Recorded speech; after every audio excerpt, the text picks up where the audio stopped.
And we'll move either water, malt, or some combination through each of them today during our brew day. And we'll end up here in our fermentation vessel or fermenter. Over here is our control panel. And this allows us to set pretty specific temperatures in two of the vessels, the hot liquor tank, which is basically a hot water tank, and then our boil kettle as well. We'll come in about 6 o'clock in the morning usually, and I'll turn these on and set them. We've usually set the water levels and everything the day before. And so when we come in here on most days, we're ready to basically mash in, which would be combining both the water and the grist or the grinded malt together. So that's kind of the first step in the process, I would say. And as soon as this is done, we will do that.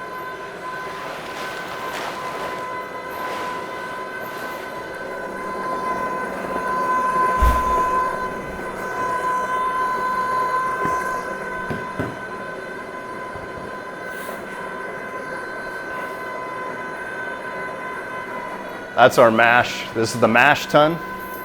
It's got a false bottom in there and temperature sensor that we'll track, but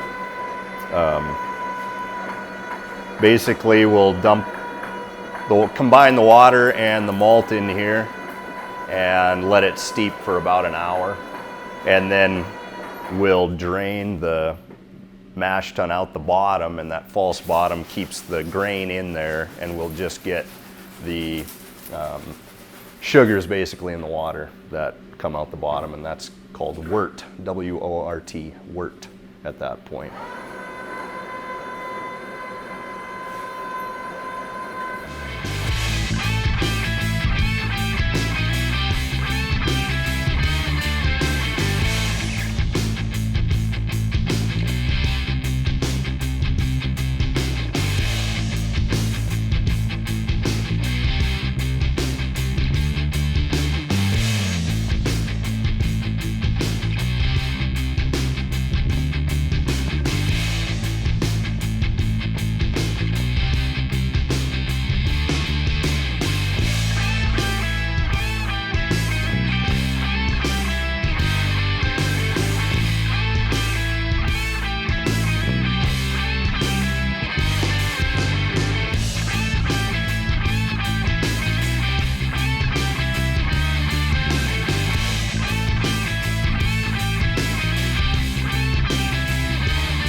So mash, we go in high.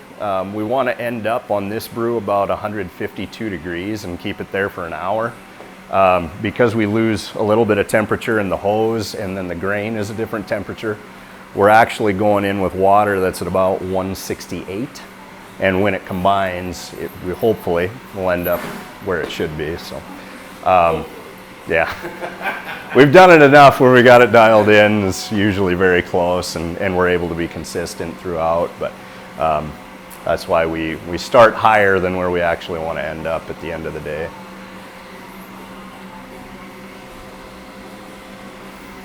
And if you want to shoot in there, Kim, the water's like coming up through the bottom. You can see that.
So we're shooting for 152.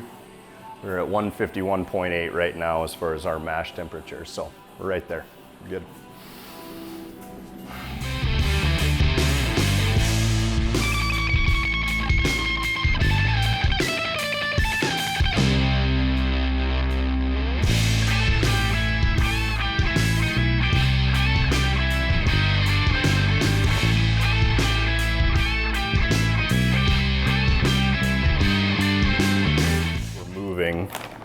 As part of the brew day today, but we're dry hopping it, so. I gotta go grab some Simcoe. All right, sounds good. So we'll put about 1.5 pounds of each of 3 different hops in here, and we just weigh them out on the scale. So there you go.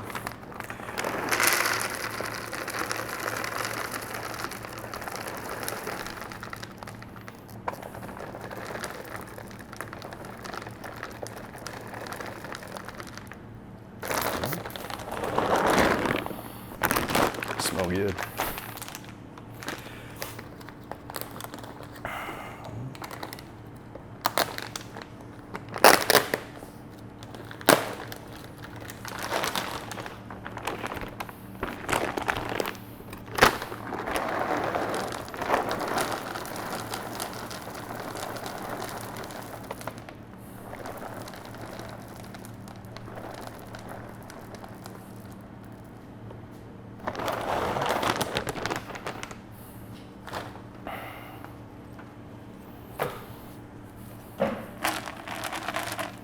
There you are.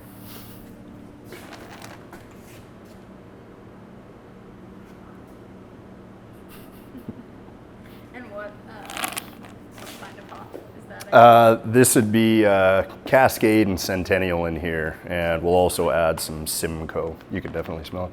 It's yeah, it's actually nice too. You can actually smell in the bag, and it's a little bit stronger, but smell good. Citrusy. Yeah. A little bit of floral in there too on some of those, but yeah, and then we need 1 more pound of this. But all this will then go in a hop bag and into that conditioning tank in the back. And then we'll move the beer. So how to weigh this out.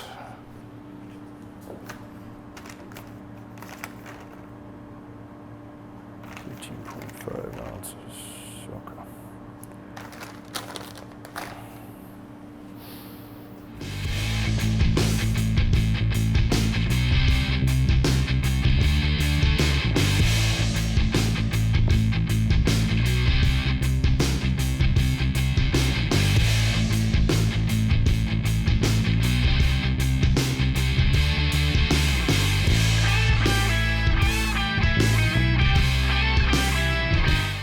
Yeah, so this is actually the beer that we brewed last week. So Todd can open that up.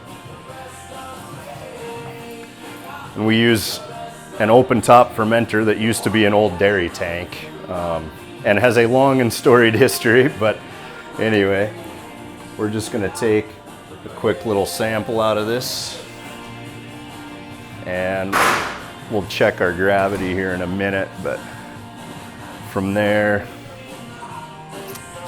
we had just put about 5 pounds of hops in, about 1 pound per barrel would be what it is. And we're gonna run that into this tank right now, and it'll sit there for about a week on the hops. So, and we call that dry hopping. And that'll give us dry hopping doesn't actually add any bitterness to the beer, but that's a lot of what gives you your hop aroma in your IPAs. So that's what we're going to do here. Off that knob over there. Yep, it's off.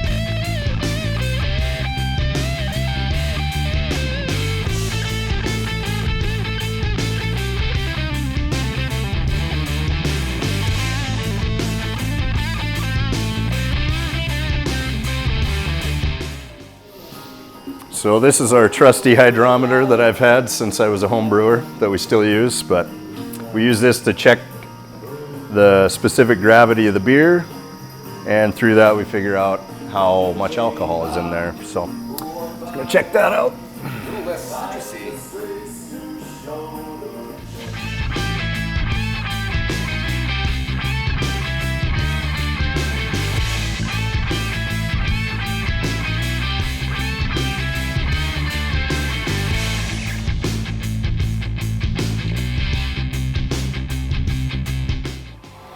So this is the mash out, or what's called the mash out. And so what we're doing is running nearly boiling water, not quite, into our mash tun. That's going to raise the overall temperature up and is going to stop the conversion from starches into sugars. So at that point in time, we'll basically have all the sugar that we need to turn things into beer later on.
All right.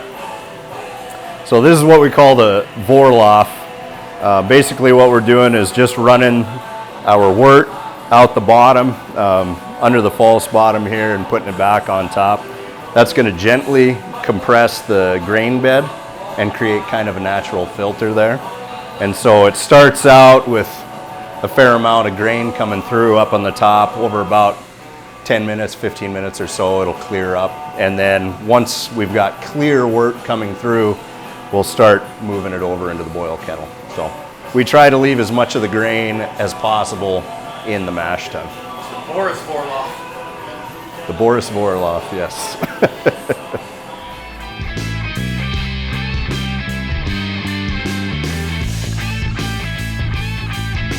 If you want to look at the sight glass here, this starts with a fair amount of grain circulating through, like I mentioned, but now you can see it's pretty well running clear. There's just a couple little bits every now and again. So we'll get about 2 more minutes and then we'll start running it out.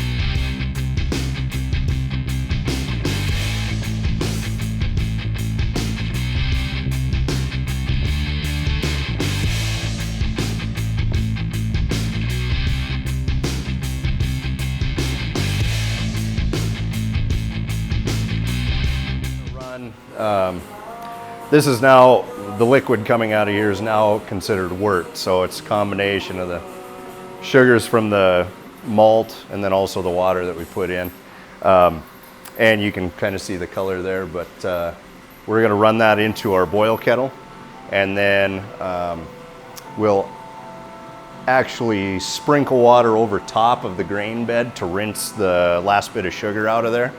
That'll get run in here as well, and then we'll boil this for about an hour, and during that time we'll be adding our hops for this IPA.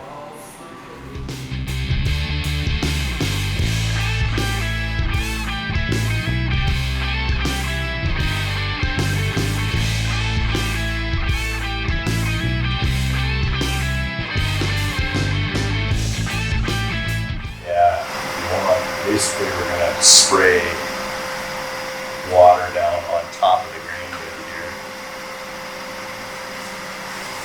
And give her about another quarter turn. And one more. There we go. So we want it so it's just hitting the outside of the tank, and so that will, we match up our flows, so we've got as much going in the top as we have coming out the bottom, and we'll keep running that until we get our full boil